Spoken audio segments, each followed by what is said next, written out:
You wake up and the day is already half gone. You blink and the month is over. You turn around and the year disappeared. You feel like you're constantly behind, like time is slipping through your fingers. And by the end of this video, you'll know exactly why you feel like you're running out of time and what's actually stealing it from you. You're not imagining it. Time is moving faster and it's suffocating you. You have a million things to do, but no time to do them. You're always rushing, always late, always behind. You go to bed thinking, I didn't get anything done today. And you wake up feeling like you're already losing. The pressure is constant. And it's not just about tasks, it's existential. You're getting older. Your goals feel further away. Your dreams feel impossible. And time just keeps moving. Here's the truth. You're not running out of time. You're drowning in distraction. And your brain is lying to you about how fast time is actually moving. Let's start with why time feels like it's speeding up. Because it actually is for you. When you were a kid, a year felt like forever. Now a year feels like a month.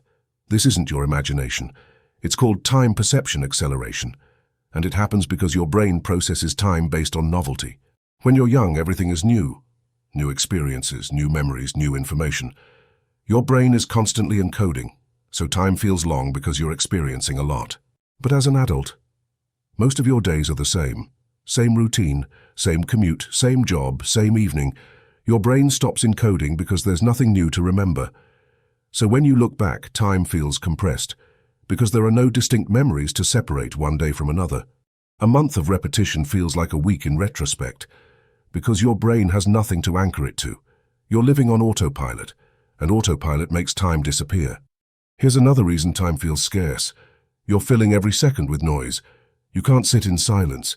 You can't be bored. Every moment has to be filled. Scrolling, working, listening, watching, consuming. You're afraid that if you stop, you're wasting time. But here's the paradox. The more you fill your time, the faster it moves.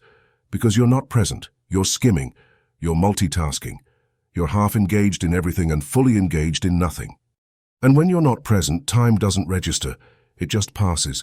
You get to the end of the day and can't remember what you did, because you weren't actually there. Presence slows time down. Distraction speeds it up, and you're distracted constantly. Now let's talk about the productivity trap. You think if you just do more, you'll feel less behind. But it's making it worse. You're obsessed with optimization, hacks, efficiency, squeezing more into every hour.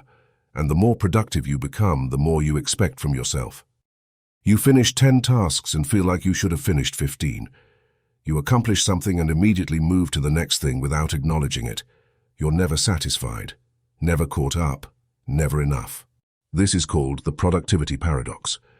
The better you get at managing time, the more time pressure you feel, because your standards rise faster than your capacity. You're not trying to get things done. You're trying to feel like you've done enough. And that feeling never comes, because enough keeps moving. Let's talk about something uncomfortable. You're afraid of mortality. The feeling that you're running out of time isn't just about your to-do list. It's existential. You're aging. Your parents are aging. People you know are dying. And it's hitting you that time is finite. You thought you had forever. But forever is shrinking, and now you're panicking, trying to do everything, be everything, achieve everything, before it's too late. This is called temporal anxiety.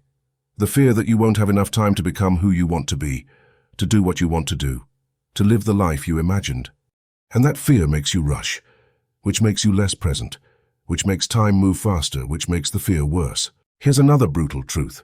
You're chasing the wrong things. You feel like you're running out of time because you're trying to do things that don't actually matter to you. You're living someone else's timeline, someone else's priorities, someone else's definition of success. Society says you should be married by 30, own a house by 35, have kids by 40, retire by 65. And if you're not hitting those milestones, you feel behind. But those timelines are arbitrary. They're not yours. And when you're chasing goals that aren't aligned with what you actually want, time feels wasted. Because it is. You're spending your finite time on infinite expectations, and you'll never catch up. Let's talk about FOMO, fear of missing out, and it's stealing your time. You see everyone else doing things, traveling, achieving, experiencing, and you feel like you're missing out, like you should be doing more, seeing more, being more. So you say yes to everything. You overcommit, you overschedule, you try to be everywhere, do everything, and you end up stretched so thin that you're not really anywhere. FOMO makes you feel like time is scarce because you're trying to live multiple lives at once, and it's impossible. You can't do everything, and trying to do everything guarantees you'll enjoy nothing. Here's what most people don't realize. Time isn't the problem, attention is. You have the same 24 hours as everyone else. The issue isn't that you don't have enough time, it's that your attention is fragmented. You're working but also checking your phone. You're with someone but thinking about work. You're doing one thing but your mind is on 10 others. So nothing gets your full attention. Nothing gets done well. And you feel like you accomplished nothing even though you were busy all day.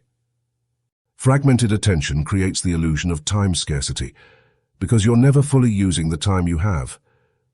So, how do you actually stop feeling like you're running out of time? First, create novelty, break your routine. Do something different, take a new route, try something new. Your brain will encode it and time will feel longer. Second, be present, one thing at a time, fully engaged, no multitasking, no distraction. Presence stretches time. Third, stop filling every second. Embrace boredom, sit in silence, let your brain rest. Unscheduled time doesn't mean wasted time. Fourth, redefine productivity. Stop measuring your worth by how much you do. Measure it by how intentional you are, quality over quantity. Fifth, let go of arbitrary timelines. You're not behind, you're on your own path. Stop comparing your chapter to someone else's. And finally, accept that time is finite. You can't do everything, and that's okay. Choose what matters, let go of the rest. You're not running out of time. You're running out of presence. Slow down, pay attention, and time will stop slipping away.